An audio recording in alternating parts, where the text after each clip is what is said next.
Hello everyone. आज हमारा topic है ब्लॉक फर्स्ट में यूनिट 2 जो कि health care planning and organisation of health at various levels के बारे में है।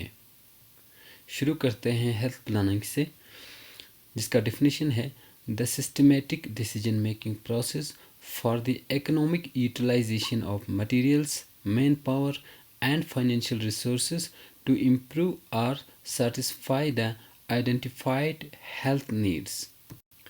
ये एक डिसीजन मेकिंग प्रोसेस है जिसमें हेल्थ नीड्स को पूरा करने के लिए materials, man power and financial resource का अच्छे से इस्तेमाल हो या यूटिलाइजेशन हो।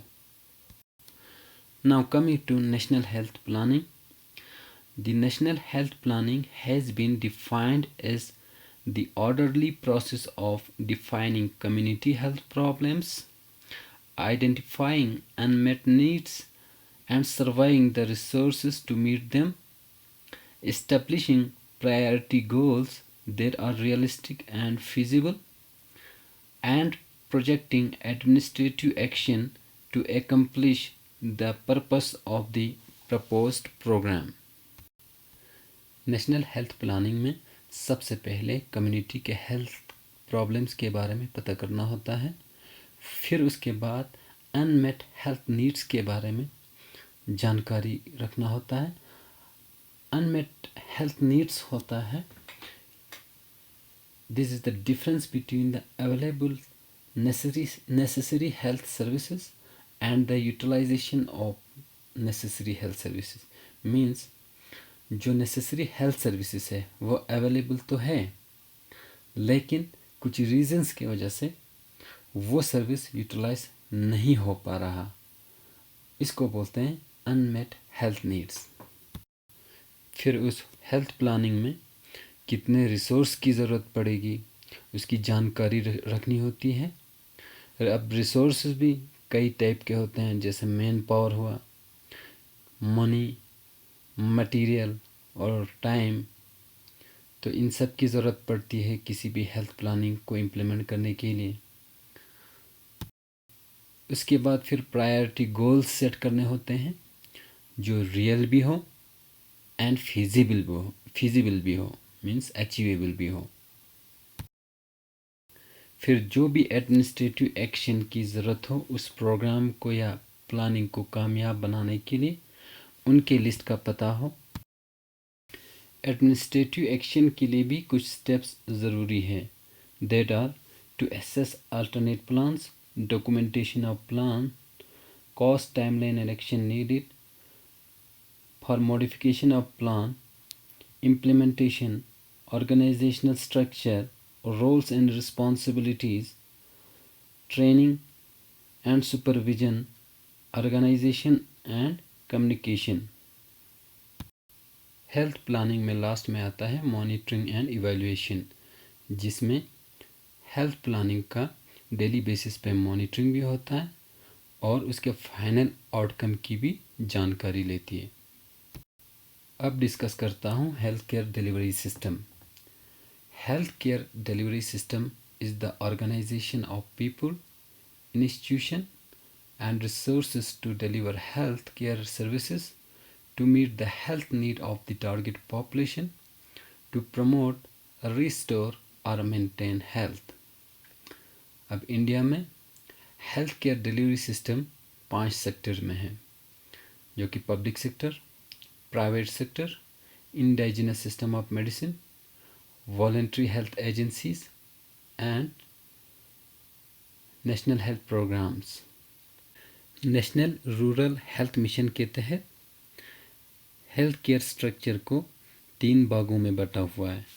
प्राइमरी लेवल पे sub centre, primary health care centre आते हैं। सेकेंडरी लेवल पे community health centre, district hospitals और तालुका हॉस्पिटल्स आते हैं। और टर्शियरी लेवल पे मेडिकल कॉलेजेस और कुछ हॉस्पिटल जो कि एपेक्स हॉस्पिटल्स आते हैं। अब डिस्कस करते हैं सब सेंटर के बारे में। सब सेंटर रूरल एरियाज़ में हेल्थ केयर सिस्टम का सबसे पेरिफेरल स्ट्रक्चर होता है। प्लेन एरियाज़ में 5,000 पॉपुलेशन पे एक सब सेंटर होता है और हिली ट्राइबल एंड बैकवर्ड एरियाज़ में 3,000 पॉपुलेशन के बीच में एक सब सेंटर होता है। सब सेंटर दो टाइप के होते हैं, एक टाइप ए, दूसरा टाइप बी। अगर 20 या 20 से ज़्यादा डिलीवरी एक महीने में हो जाए तो वो टाइप बी सब सेंटर होता है।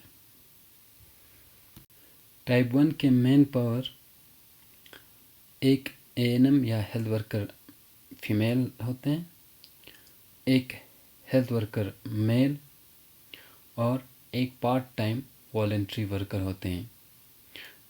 टाइप बी सब सेंटर में 2 एएनएम या हेल्थ वर्कर फीमेल होते हैं और एक फुल टाइम वॉलंटरी वर्कर होता है।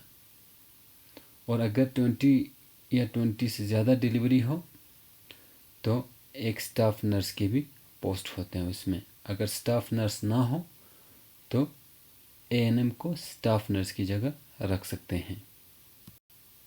अब डिस्कस करेंगे सब सेंटर के सर्विसेज के बारे में। सर्विसेज में सबसे पहले डिस्कस करेंगे मैटरनल हेल्थ केयर के बारे में। मैटरनल हेल्थ केयर में एंटीनेटल केयर, इंट्रानेटल केयर और पोस्टनेटल के बारे में जानकारी रखना बहुत ज़रूरी है। मैटरनल हेल्थ केयर में सबसे पहले एंटीनेटल केयर के बारे में डिस्कस करते हैं। इसमें आपने सारे प्रेगनेंसीज का रजिस्ट्रेशन करना है और कम से कम इंश्योर करना है 4 एंटीनेटल चेकअप हो और जनरल एग्जामिनेशन करना है उस प्रेगनेंसी से रिलेटेड, जिसमें हाइट, वेट, बीपी, कहीं एनीमिया तो नहीं है, एब्डोमिनल एग्जामिनेशन और ब्रेस्ट एग्जामिनेशन, इनके बारे में पता होना चाहिए। और 12 वीक्स के बाद iron and folic acid supplementation देना है और इंजेक्शन टेटनस टॉक्साइड भी कराना है प्रेगनेंसी में। फिर उसके बाद जो भी मिनिमल लेबॉर्ट्री इन्वेस्टिगेशंस आप कर सकते हैं या करा सकते हैं, या अगर यहाँ सब सेंटर पे नहीं होता तो पीएचसी से करा सकते हैं, जो मिनिमल लेबॉर्ट्री इन्वेस्टिगेशन होते हैं, जैसे HB, urine for albumin, blood group, है ना। तो आपने साथ में काउंसलिंग भी देनी है, डाइट के बारे में, रेस्ट के बारे में, और अगर वो सिगरेट स्मोकर है टोबैको सीजेशन के बारे में, और उसको एडवाइस करना है कि जितना हो सके घर पे डिलीवरी ना करें, इंस्टीट्यूशनल डिलीवरी करें। और कोई भी अगर आपको लगता हो कि कॉम्प्लिकेशन हो सकता है तो उसको अवेयर करें, या अगर डेंजर साइन है तो आप कंसल्ट करें प्रॉपरली। अगर डिलीवरी घर पे करनी हो तो इंश्योर करें कि क्लीन और सेफ डिलीवरी हो घर पे, है ना। फिर काउंसलिंग अभी से शुरू करना है न्यूबॉर्न के न्यूट्रिशन के बारे में। अगर बर्थ होता है तो उसको रजिस्ट्रेशन कराना है, इन सब की काउंसलिंग देनी है। साथ में एक्सक्लूसिव 6 मंथ ब्रेस्ट फीडिंग करने के लिए काउंसलिंग देना है आपको। सप्लीमेंट्री फीडिंग कब कराना है और वीनिंग कब कराना है। सप्लीमेंट्री फीडिंग जो कि 6 महीने बाद होता है, और कंट्रासेप्शन के बारे में, इन सब का आपने काउंसलिंग दे के रखना है। और कोई भी मिस्ड केस या left out case, missed case हुआ कि किसी ने अगर चेकअप करना था उसको वो नहीं आया तो वो हो गए मिस्ड केस, और लेफ्ट आउट केस हो गया कि कोई यहाँ से छोड़ के दूसरी जगह गया। तो इन सब के बारे में आपने जानकारी रखनी है। और कोई भी हाई रिस्क प्रेगनेंसी लगे आपको किसी में, या डेंजर साइन हो अगर उसमें, तो उसको आइडेंटिफाई करना, ज़रूरत पड़े तो उसको आगे रेफ़र भी करना है आपने। फिर आते हैं इंट्रानेटल केयर के बारे में।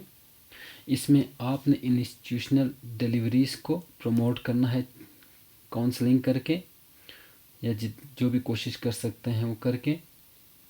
और अगर होम पे डिलीवरीज़ हो तो ये ध्यान रहे कि वो डिलीवरीज़ एक स्किल्ड अटेंड करें उस डिलीवरी को। और कोई भी हाई रिस्क केसेस हो उसको टाइमली रेफ़र करें। और टाइप बी सेंटर जिसमें डिलीवरीज बहुत ज़्यादा होती हैं उसमें ये इंश्योर हो कि पेट्रोग्राफ के ज़रिए लेबर हो, और जो भी डेंजर साइन हो उसको आगे रेफ़र करें। और पीपीएच एक्लेम्शिया सेप्सिस टाइप के फीचर्स पता हो और ऐसे केस को प्रॉम्प्टली रेफ़र करें। अगर डिलीवरी हो जाता है सब सेंटर पे तो कम से कम 24 आवर्स रखें मदर और बेबी को। ये जहाँ डिलीवरी होती है वो क्लीन हो, सेफ़ हो, मदर के लिए भी और बच्चे के लिए भी। पोस्ट नेटल केयर में आपने अर्ली ब्रेस्ट फीडिंग पे ज़ोर देना है और ये इंश्योर करें कि डिलीवरी के 1 घंटे बाद ब्रेस्ट फीडिंग शुरू करें। अगर डिलीवरी हो जाती है घर पे या सब सेंटर पे तो आपने 0 days, 3 days, 7th days and 42nd days पे आपने होम विज़िट करने हैं। और अगर इंस्टीट्यूशनल डिलीवरीज़ हो तो आपने 3rd days, 7th days and 42nd days पे होम विज़िट करने हैं मदर और बेबी दोनों को देखने के लिए। अगर low birth weight baby deliver होती हैं उस केस में आपने और एक्स्ट्रा 14th डे पे, 21st डे पे और 28th डेज पे आपने होम विज़िट करने हैं। और आपने काउंसलिंग देने हैं सेम डाइट पे, रेस्ट पे, हाइजीन पे, कंट्रासेप्शन पे, न्यूबॉर्न केयर पे और चाइल्ड फीडिंग से रिलेटेड और सेक्सुअल ट्रांसमिटेड डिजीज़ या रिप्रोडक्टिव ट्रैक इन्फेक्शन जो भी होता है और HIV एड्स के बारे में, इन सब के बारे में आपने काउंसलिंग देनी है। और जो भी मिस्ड केस है, लेफ़्ट आउट केस है, उनके बारे में जानकारी रखनी है और रिकॉर्ड रखना है। अब आते हैं child health care services at sub centre. इसमें आता है न्यू बॉर्न केयर कॉर्नर होना चाहिए टाइप बी सब सेंटर पे या जहाँ लेबर रूम है। और काउंसलिंग देनी है आपने exclusive breast feeding for 6 months और सप्लीमेंट्री फीडिंग के बारे में भी। आपने इन्फेंट्स और जो भी 5 साल से कम वाले बच्चे हैं उनकी ग्रोथ को एसेस करना है और डेवलपमेंट को एसेस करना है। और अगर रेफ़र करने की ज़रूरत है तो उनको रेफ़र करना है। आपने इंश्योर कराना है कि उस इन्फेंट्स और चिल्ड्रन को नेशनल गाइडलाइन के तहत इम्यूनाइज हो। बच्चों में आप विटामिन ए प्रोफिलैक्सिस एडवाइस है वो भी देनी है आपने। और जो भी चाइल्डहुड इलनेस हो, integrated management of neonatal and childhood illness के तहत आपने उनके माल न्यूट्रिशन का, इन्फेक्शन का, रेस्पिरेटरी ट्रैक इन्फेक्शन का, डायरिया का, फीवर का, एनीमिया का, इन सब के आपने जानकारी रखनी है और उसको वैसे प्रिवेंट करना या मैनेज करना है। और एडवर्स अगर इफ़ेक्ट आ जाता है इम्यूनाइजेशन के बाद उसको नोट करना है, रेफ़र करना है और रिपोर्ट भी करना है। फिर आता है family planning and contraception services at sub centre. इसमें आपने फैमिली प्लानिंग मेथड्स के लिए एजुकेशन भी देना है, मोटिवेट भी करने हैं और काउंसलिंग भी देनी है। जो भी कंट्रासेप्टिव्स आपके पास है जो कि oral pills, emergency contraceptives, IUCD insertion अगर ट्रेंड है तो ये भी फैसिलिटीज़ देने हैं आपने। और एलिजिबल कपल्स को फैमिली प्लानिंग मेथड्स के लिए आपने अच्छे से उनको काउंसल करने हैं। और ये भी इंश्योर करें कि सेफ एबॉर्शन सर्विसेज यूज़ करें, और साथ में आपको क्यूरेटिव सर्विसेज देने हैं जिसमें माइनर एलिमेंट्स की ट्रीटमेंट कर पाए आप, और कोई भी किसी भी केस का आप फर्स्ट एड कम से कम दे पाए और अप्रोप्रिएटली रेफ़र कर पाए।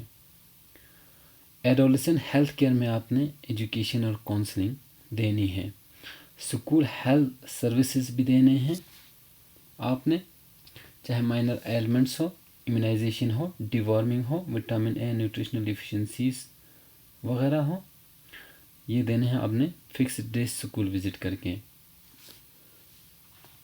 ठीक है। और लोकल एंडेमिक डिजीज़ से रिलेटेड जितने भी काम हो उससे रिलेटेड भी काम करने हैं आपने, और कोई भी वाटर पोल्यूशन हो या सैनिटेशन हो, आपने कोशिश करना है ड्रिंकिंग वाटर का डिसइंफेक्शन हो, और सैनिटेशन को, सफाई का आपने काउंसलिंग देनी है, सफाई की बारे में भी, और कोशिश करना है कि सैनिटेशन बनाए रखें। फील्ड सर्विसेज भी देने हैं जिसमें village and health nutrition day इसमें पार्टिसिपेट करने हैं, हाउस टू हाउस सर्विस में भी पार्टिसिपेट करना है, और coordination service with anganwadi workers, Asha, village health and sanitation committee, ये भी सर्विसेज देने होते हैं सब सेंटर लेवल पे। फिर आते हैं नेशनल हेल्थ प्रोग्राम्स पे।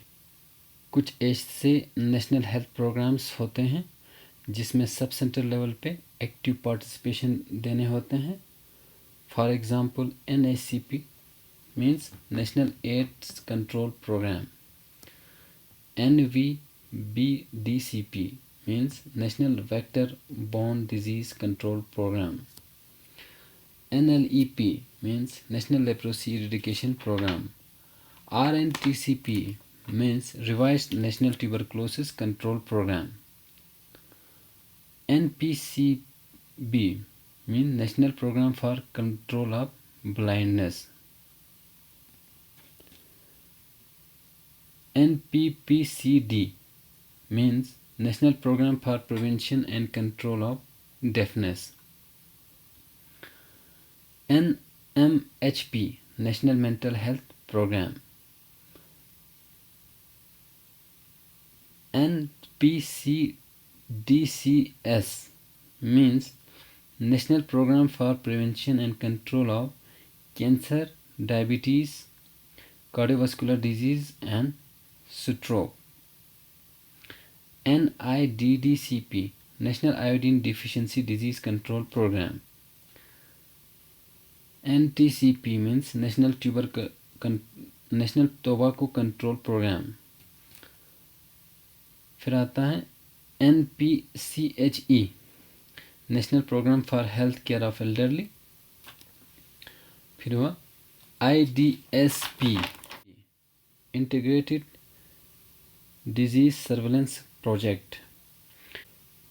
तो नेशनल हेल्थ प्रोग्राम से रिलेटेड जितने भी इंफॉर्मेशन हैं वो आपने अच्छे से याद रखने हैं या पता रखना है। इसके बाद जो सब सेंटर सर्विसेज दे सकते हैं वो सब सेंटर पे मेडिसिनल हर्ब्स को भी प्रमोशन देने हैं, और वाइटल इवेंट्स को भी या वाइटल इवेंट्स के भी रिकॉर्ड रखने हैं। फॉर एग्ज़ाम्पल अगर फूड पॉइजनिंग हो जाता है उनका रिकॉर्ड रखना है और इन्फॉर्म भी करने हैं आगे।